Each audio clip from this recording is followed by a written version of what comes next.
And we are live. What's up, everybody? And welcome back to another episode of New Comic Book Day Previews. As always, Tuesday, I got my guest with me. We got Rex from Dynamite Dynamic Forces, and we're going to be talking about some of the new Comic Book Day stuff and some of the other stuff that we're really looking forward to. So, everyone in the house right now, please welcome Rex. What's going on? What's going on, Alec? Hey, how's it going today?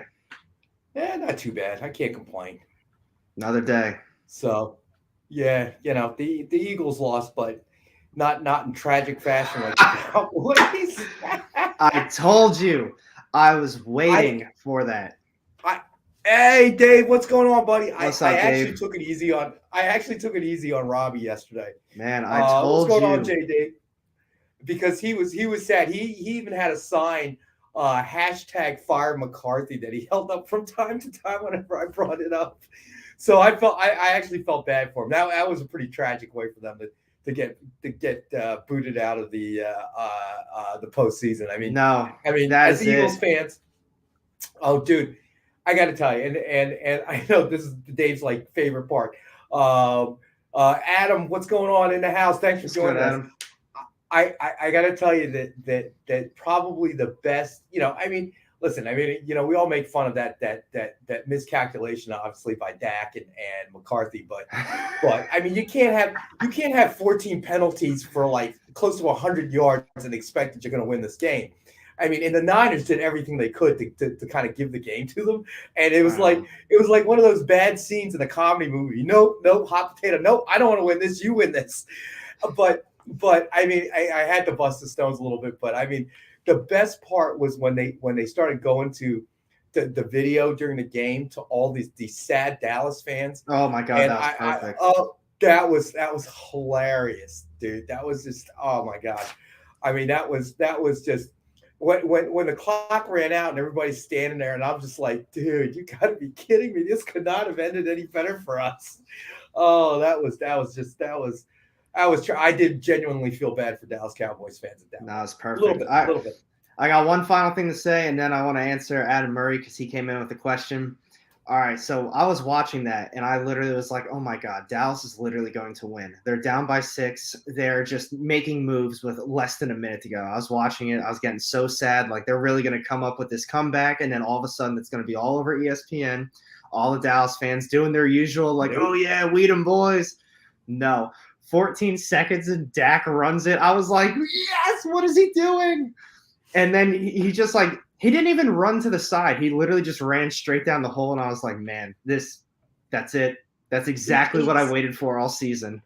I mean, look, you got to put it squarely on McCarthy's shoulders. I mean, after the he's terrible too. Well, after the fake punt, and then you kept your punting crew out there. Who was that going to confuse other than Mike McCarthy? I mean, it was like, I didn't understand that at all. Like, why? What are you hoping they're going to do? They know you're not going to punt again. You got first down. So, I mean, they're just like, they're probably standing on the sidelines, scratching their heads going, what are they doing? You know, and then you take a delay game. I mean, it was just such horrible coaching on every level. It was just so funny to watch. I mean, Rex, I told you midway through the season, I said, it's okay. Just wait. The Cowboys, they're going to be a first-round exit. It's going to be great. And it's exactly what we expected. It was perfect. I waited all season for that moment. I have to tell you, though, the Niners did everything they could to try to give it up. Okay. I mean, they really did. They did. Yeah, they're going to be in big trouble this next round. I mean, this is not, you can get away with that crap with the Cowboys, but you can't get away with it now. I mean, clearly the super wild card format, you saw some really crappy games. Like you saw, they honestly were all crappy games. Besides that one, yeah, and that was still a crappy game. Yeah, it was a crappy game. I mean, you saw Kansas City, manhandle the Steelers. I mean, that was so sad that at the end of the game, I was actually hoping that Ben would be able to pad some of his numbers because this was really going to be it. You don't want to go the last game you ever play like some horrible, so at least he got the padded stats a little bit. So I did kind of feel bad there. But I mean, it's the Steelers, it's not the Cowboys. That's what I'm thinking. It's like all these teams, literally every bad team played, a potentially contender team. They were all bad games. Look, the Eagles shouldn't shouldn't have been. Die, Eagles, die. I kid. Yeah, listen, I'll be the first one to say I didn't think the Eagles deserved to make the playoffs. That was a surprise to me. I really, I knew. Look, you're talking about the GOAT, and he had a somewhat rough season, threw a lot of interceptions, but he's still the GOAT. You know, I mean, he has this way of stepping up when everything's on the table, and that's how he's still playing at 42. You know, and I'm looking at us and. You know, Sirianni's a new coach. You know, Jalen Hurts is first. You know, although I don't know if he's the future for the Eagles, but he was again, this is the first playoff.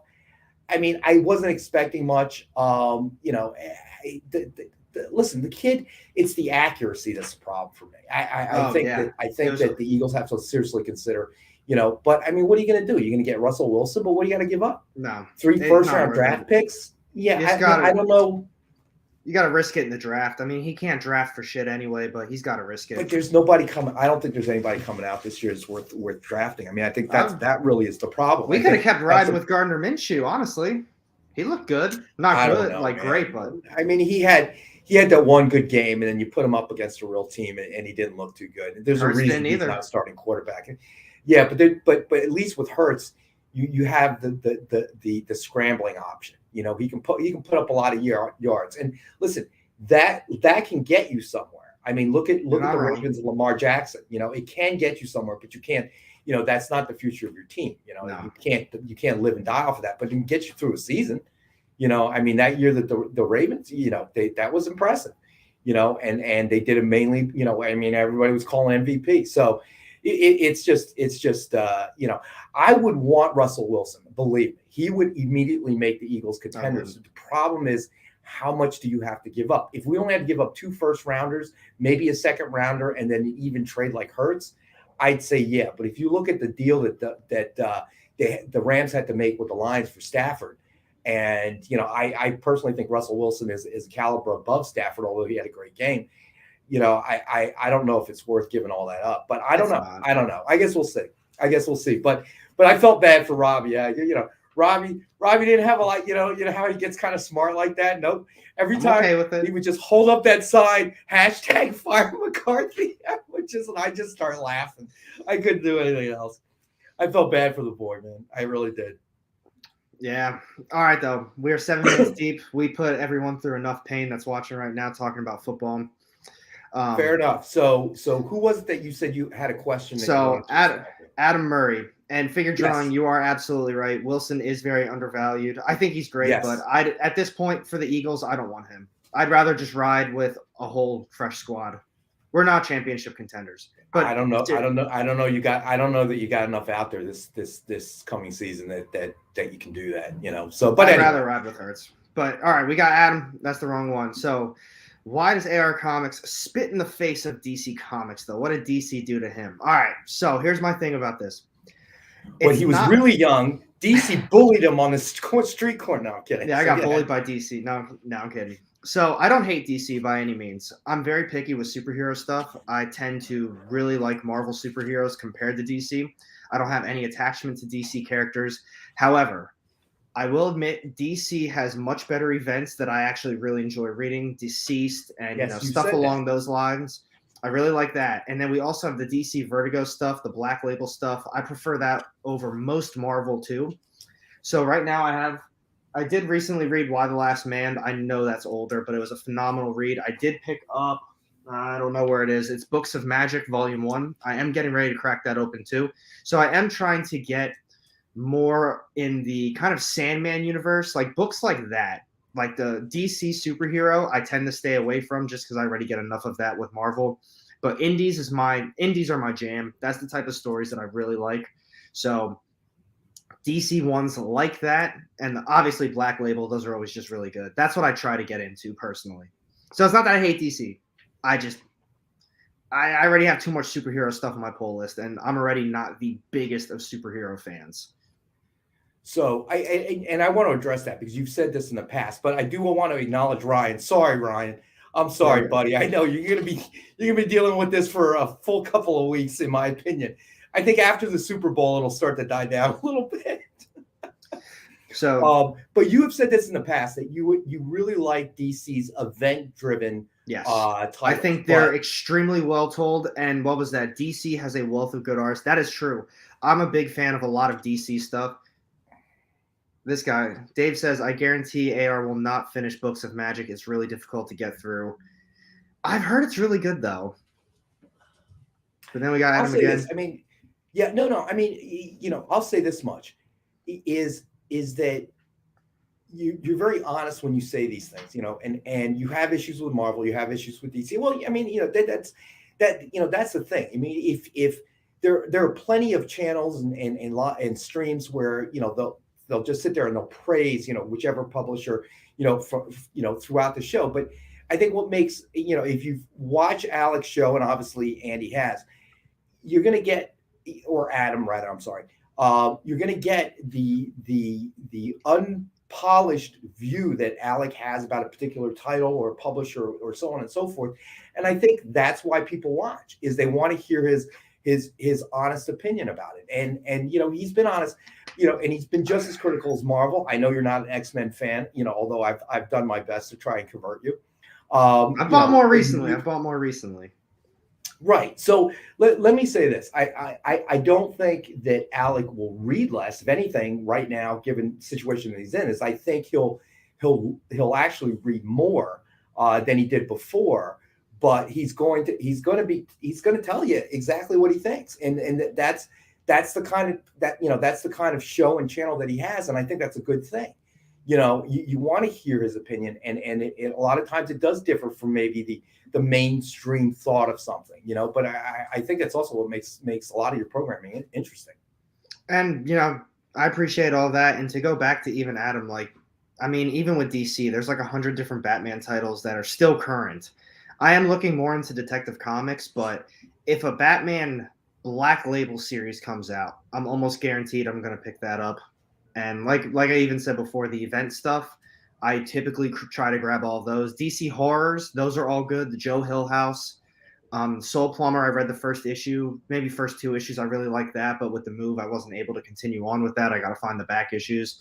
But it really is, I just don't want to go overboard with a lot of superhero stuff. And I know, DC obviously has good ones too. They've got a lot of good stories, but right. I don't know. When I see a new, say, Spider-Man, I'm about it. I love Spidey. That's just my character. Thor, Hulk, I give it a shot. For the most part, though, I'm pretty critical on those series right now. And even Spider-Man, I quit on it at issue 55, and I picked it up when the new volume came out. So to me, it's just, I don't want too much superhero stuff to read. I'm just not personally that big of a fan of a lot of it. Right. No, I hear what you're saying. I mean, we've talked about it before. I mean, and actually we talked about it last night. As John is not a huge Batman fan, right? So we kind of talked about it a little bit yesterday, and it's I guess it's sort of interesting, because everybody has their own tastes and stuff, and each publisher puts out stuff that works, and they also put out stuff that doesn't work. It's not for everybody. I mean, look, MCU has been hitting it out of the park now with almost everything that they come out with. Everything they come out with, turns to gold, and then you have Eternals, okay? And that one turned to lead, like lead chained to your foot, and you're dropped into the deepest part of the bay, kind of lead. It's. I prefer that some bad stuff comes out, because if you're willing to keep throwing stuff against the wall to see what sticks, then you tend to see more creative stuff. Tend to see more creativity. Okay. I loop back to Stray Dogs, because to me, whoever thought that was going to work? I know you felt it was going to work, but really, when you look at that, wait, all dogs go to heaven, and now they're a comic book.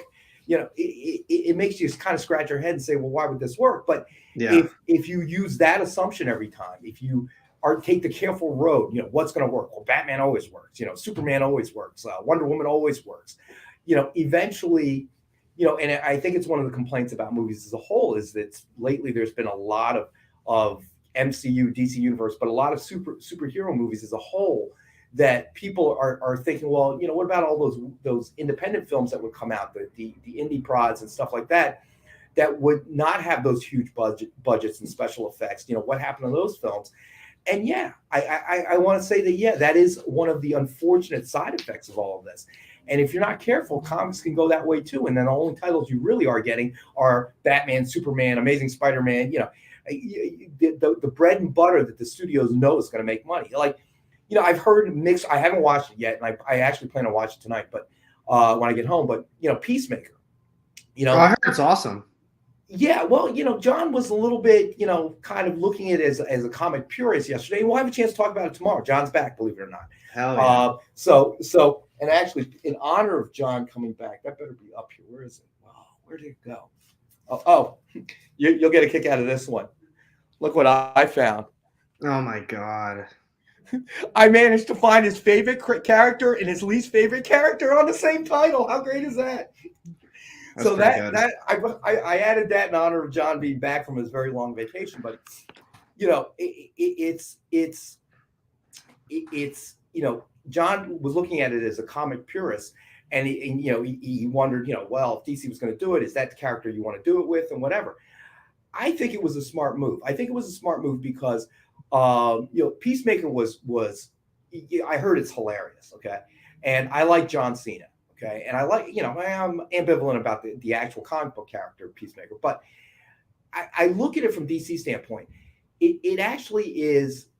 It kind of makes sense going that direction because they're not just appealing to the comic purists like John. They're trying to drag in people that are not necessarily comic book readers, whatever else. And John Cena has that kind of reach. He's a step below Dwayne Johnson, but he's entertaining. People like watching him. It may not have been the best character, but they introduced him, and now it's working because it's from what I hear, very funny. So it may not be the best from a comic purist standpoint, but just think, people watch Peacemaker or any of the shows. How many of those people we're going to drag and become comic readers? I don't know what the percentage is, obviously, but hey, it's got to be some, right? Yeah. So no matter what, the overall for the comic book, as the hobbyists as a whole, the industry as a whole, I think is going to grow, okay, because of this. And say John Spilio says Peacemaker was friggin' awesome. Yeah, I'm going to watch it. I've heard good things, and I trust the reviews I hear. Like when we do the shows, our viewers, they throw up their opinions on chats, which we love. Eternals, I watched that movie with, a very low expectations because I've heard from everybody, and I would agree with everybody. It was, did we talk about it on your last show, the Eternals? I don't remember. I think it was a couple streams ago, but I think we mentioned last week that it was coming out on Disney Plus or just came out.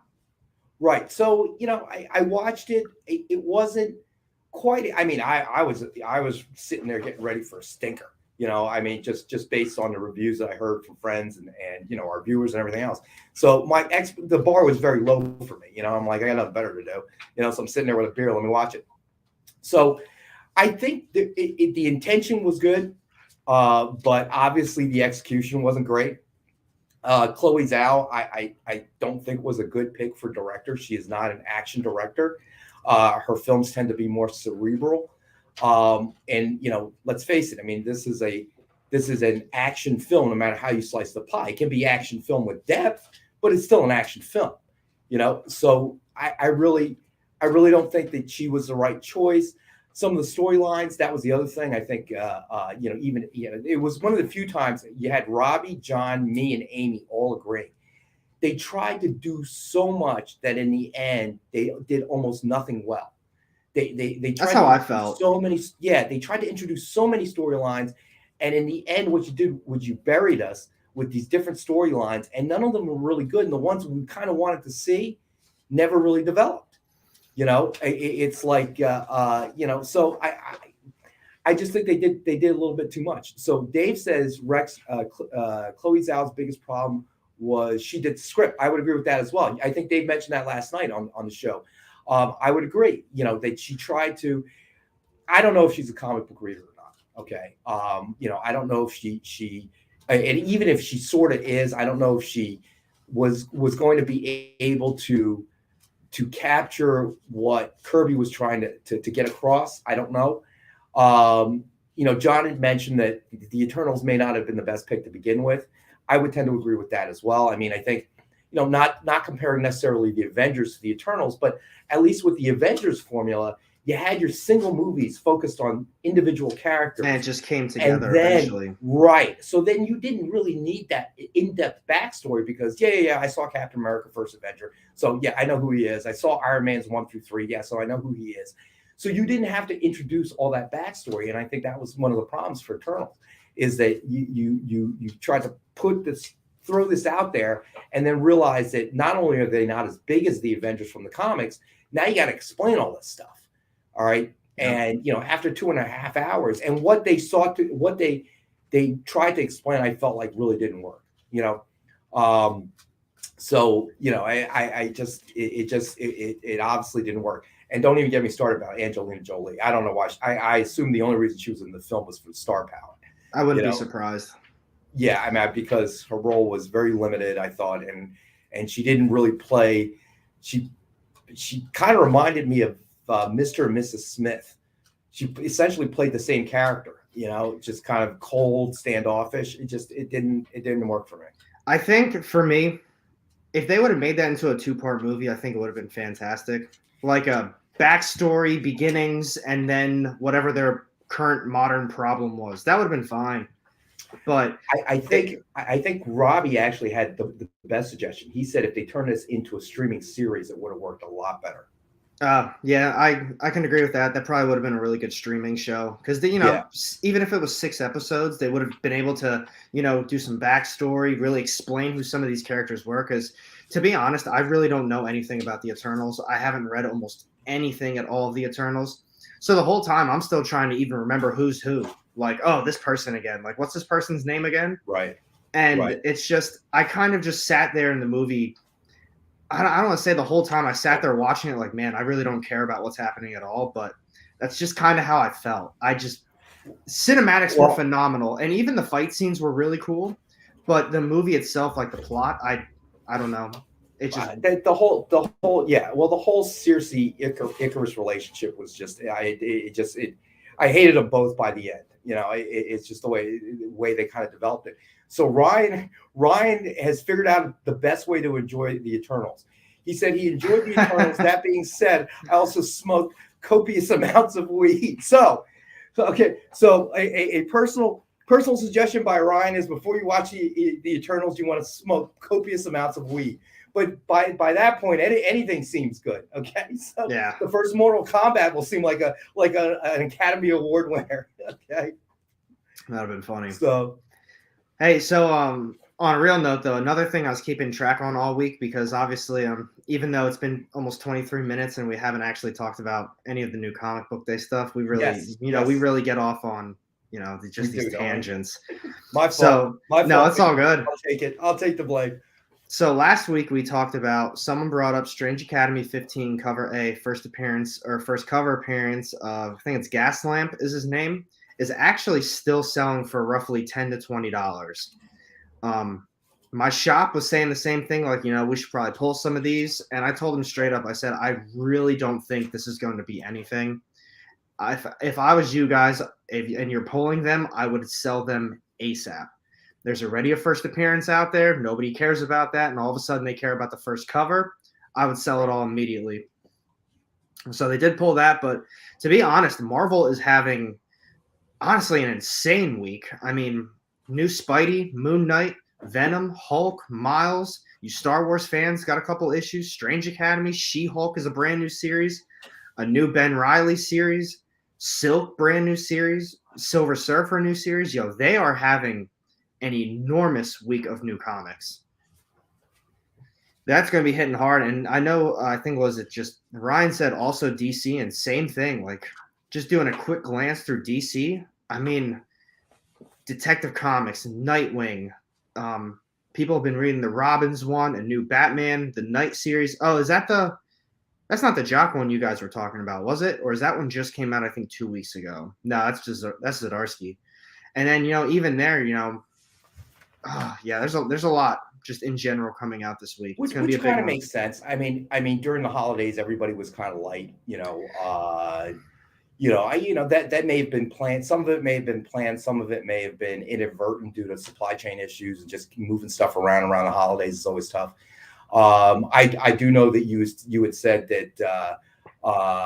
I do know that you had said that. I think were you still back in Oklahoma at that point that not all the deliveries were getting there. We had that couple of weeks where things just weren't making it there. Oh, that's still happening, which is really funny. So my shop, they're getting shorted on some things, and there still is a paper shortage going on. And that's correct. I was looking at not the 19th, but now the 26th for New Comic Book Day. I started doing all of those books. I started working on that video. There are a ton of books coming out, not just a ton of books, but a load of covers for every book. It feels like all these books are having 3 to 4 covers for them, like different variants, and even ones that you typically don't get variants for, they're all coming out with them. And it's like, wow, this is a massive week for just books and variants and so I don't know, for having paper issues, shortage issues, shipment issues, they're really pumping out a lot of stuff. And I think that could really cause a lot of problems without having the initial issues fixed. Right. It could. I mean, from a publisher standpoint, you're kind of caught between the middle because, you have a schedule, a publishing schedule. And then when things get screwed up, the timing of deliveries and stuff, then you're kind of caught in the middle. What do you do? Do you suspend it, or do you just, kind of try to pay, excuse the expression, but paper over the current problem and hope that everything gets back to normal and you're back to your normal schedule? It's hard. I mean, I obviously don't have the answers, to that as well. But just to cover Dynamite this week, real quick, you got Red Sonja, Black, White, and Red, number 6, and you got a Jay Lee cover. That's cover A. Purgatory number 4 is coming out as well. Let's see, and that has actually a Teenage Mutant Ninja Turtle homage cover by Ken Hazer. Big fan of his. Kiss number 5 also has a Jay Lee cover and Tim Seeley. James Bond Himeros number 4 also going to come out on Wednesday, and actually the cover B is by Butch Guice. So that's what's coming out for Dynamite. Tomorrow night's show, as usual, we'll have a whole bunch of stuff. We have our special item with John's least favorite character and John's favorite character all in one title. So Batman 66 and the Green Hornet. So can't wait for his reaction there. Usual stuff that you'll see, signed books, CGC slab books, and our CGC slab books always, what you see is what you get. So if we've got a 9.8 out there, that's what you're going to end up getting. Let's see. And of course, we're going heavy on the sketch cover art because that's always popular. Hazer's always, super popular. So that plus some Dynamite titles as well will be on tomorrow. So it should be a good time. John's back, as I mentioned. So, we'll have some, no doubt, interesting conversations while he's here. So it's been nice. It feels a little bit like getting back to normal, so to speak. Oh, well, as normal as we possibly can. But before we wrap this up, Sam Cass does have a question for both of us. Who is your favorite comic book character, guys? Mine is Daredevil or Doctor Strange. Who's your favorite character? I've always grown up as an X-Men fan, and I know that not a lot of people are excited about it, but I was always growing up, in the John Byrne era. I was always a Cyclops fan, because he had this extraordinary power, but it also kept him from being a normal guy. You had to wear the ruby glasses. You couldn't open your eyes, or you're going to blow the crap out of everybody. So he seemed more like a real life character to me. He had this tremendous power that he literally could not control. And it really kind of set him apart from everybody else. Every other superhero character can put on a costume, take off the costume, whatever the case may be. He really couldn't. So for me, growing up, and he couldn't fly, and he, wasn't particular, super strong or none of that, But if he took his one talent or his one gift, however you want to call it, or curse, if he used it correctly, he could be, one of the most powerful mutants on the face of the earth. So that's why he was always my favorite character. Cool. That was a pretty solid explanation. That's kind of why I'm interested in the X-Men for that. That's why. See, I'm trying to talk you into it, bro. But yeah, a lot of them are just average, and half the time, none of them even want the powers that they get. Like they think of it as kind of like you said, like a curse. So I always thought that was a cool aspect to X-Men. Mine, little obvious, it's Spider-Man, but it's not. I'm going to elaborate a little bit more. I really like the whole symbiote, like everything that entails just a symbiote. You know, Spidey, Venom, Carnage, Toxin, all of that stuff. Like that's my jam. If it's got anything symbiote relating in it, I'm probably going to end up picking it up. I can see why. We do have another question too. I'm not sure if you did see the trailer, but it was asked, what do y'all think of the Moon Knight trailer? That was. Well, I'll let you say first. No, you go first. I was gonna say I thought that looked phenomenal, and I'm gonna be real. I talked about it when I do my reviews for the new Moon Knight series. I felt it was a good jump on point because I really don't know a whole lot about Moon Knight as a character, Mark Spector, anything like that. I just really don't know much. And with the show coming, things are a little bit more expensive. A lot of people bought out the omnibus, so couldn't really get a hold of anything. So I just kind of, went going into a blind. But I ended up picking up the Omni today. I ordered it. I found it online for a pretty reasonable price. So I'm looking forward to starting to read that. But, that looked real good. It did. So I'm excited to watch it. So, they dropped it right during the wild card game. So that was interesting as well. So I'm looking forward to seeing it. First I got to catch up on Peacemaker. Boba Fett's been, my jury's still out a little bit. It didn't wow me, but I'll definitely watch to the end of it. But I'm excited about what's coming up this year. It should be interesting. I think so too. I think it's going to be good. It's going to be a whole lot of fun. And I know you did say you had to keep it around the 30-minute mark. I do today, unfortunately. Yeah. So we're going to be wrapping this one up pretty shortly. I just want to say thank you again to everybody. Obviously, thank you, Rex, for hanging out with me. I love doing these. I guess I got a little used to after the last couple of weeks them being, you were from home, so we could do it a little bit longer. So we were able to get some of these conversations out of the way. So today, sadly, I'm sorry we didn't get too into a lot of the upcoming books. We'll be back on track next week. Yes, absolutely, and we can certainly talk about it tomorrow night as well. But Tuesday we'll get back on track. I'll be able to clear up my schedule a little bit, make a little bit more time. Figure drawing, thank you. But as always, you viewers make the show. And remember, thumbs up, subscribe if you haven't already. To help Alec keep doing what he does. Great content. And if you want honesty, this is the place. If you don't want honesty, this might not be the place. It has been a lot of fun and super quick. I know I've been kind of dropping little hints here and there. So next Thursday is actually going to be the first live stream that I said I was going to be doing on a weekly basis. I'm doing it with 2 other content creators. Haven't said who yet.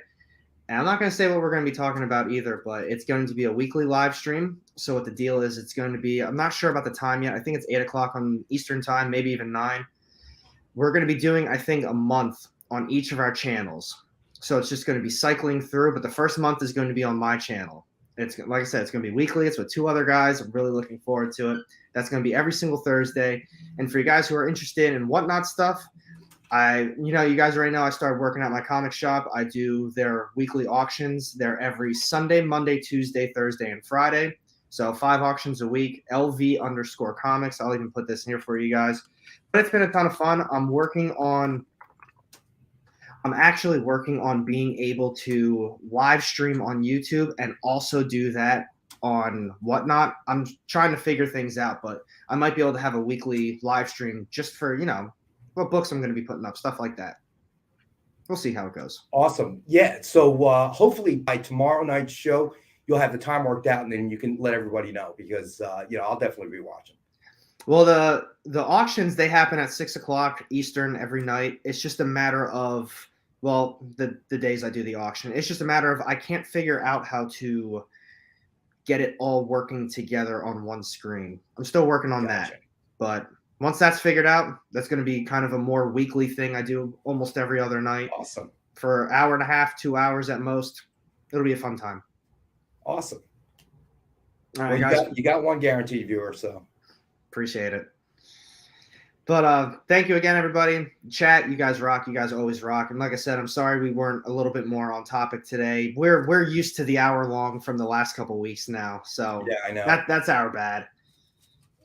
But appreciate you, Rex, too. And remember, tomorrow, EXP, we're going to be on 6 o'clock EST. From 8 o'clock, we're going to be talking about all the different books, stuff they got up, and it's always a good conversation. Always a good time. Absolutely. Absolutely. John's back, so you know it'll get crazy. And John's back, too, so that's even better.